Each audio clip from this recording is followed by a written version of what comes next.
بسم اللہ الرحمن الرحیم نحمدہ و نصلی علی رسول کریم۔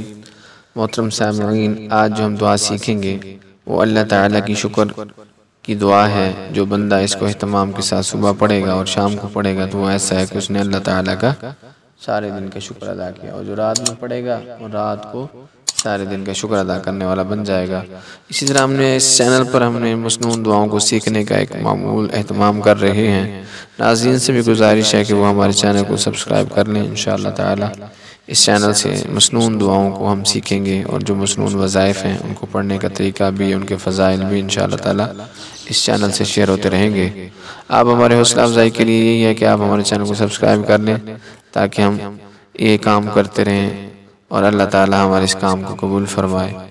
دعا، آج کی جو دعا آپ کو میں بتا چکا ہوں کہ وہ جو ہے اللہ تعالیٰ کا شکر ادا کرنے والی دعا ہے۔ حدیث سنیں۔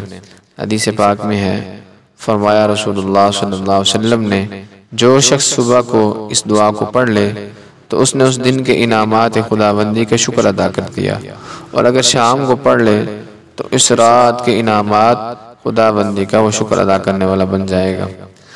دعا سنیں، ساتھ ساتھ یاد بھی کریں۔ بسم اللہ الرحمن الرحیم۔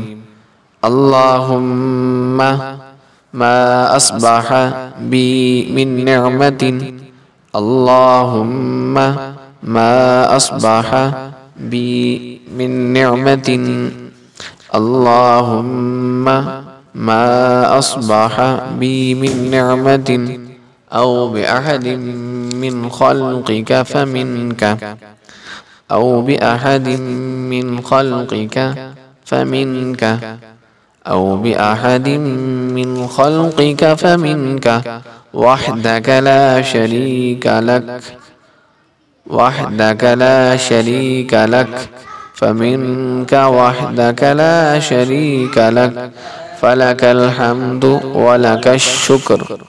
دعا کو سنیں دوبارہ۔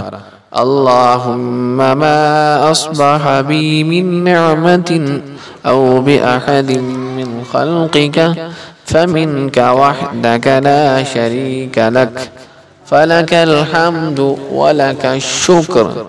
ترجمہ، بہت ہی خوبصورت دعا ہے اور اس کا ترجمہ بھی عمدہ اور زبردست ترجمہ سنیں آپ۔ اے اللہ، جو بھی کوئی نعمت مجھے یا تیری کسی بھی مخلوق کو آج صبح ملی ہے وہ تنہا تیری ہی طرف سے دی ہوئی ہے۔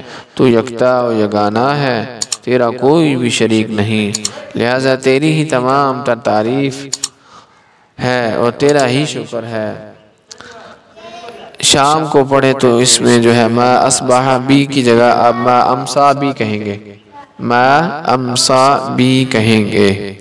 اسی طرح اس میں تھوڑی سی تبدیلی کریں گے، ما اصبح کی جگہ آپ لگائیں گے ما امسا بی، ٹھیک ہے۔ اللہ تعالی ہم سب کو عمل کرنے کی توفیق نصیب فرمائے، اور ان باتوں پر اور ان دعاؤں کو یاد کرنے کی بھی اللہ تعالی ہمیں توفیق نصیب فرمائے۔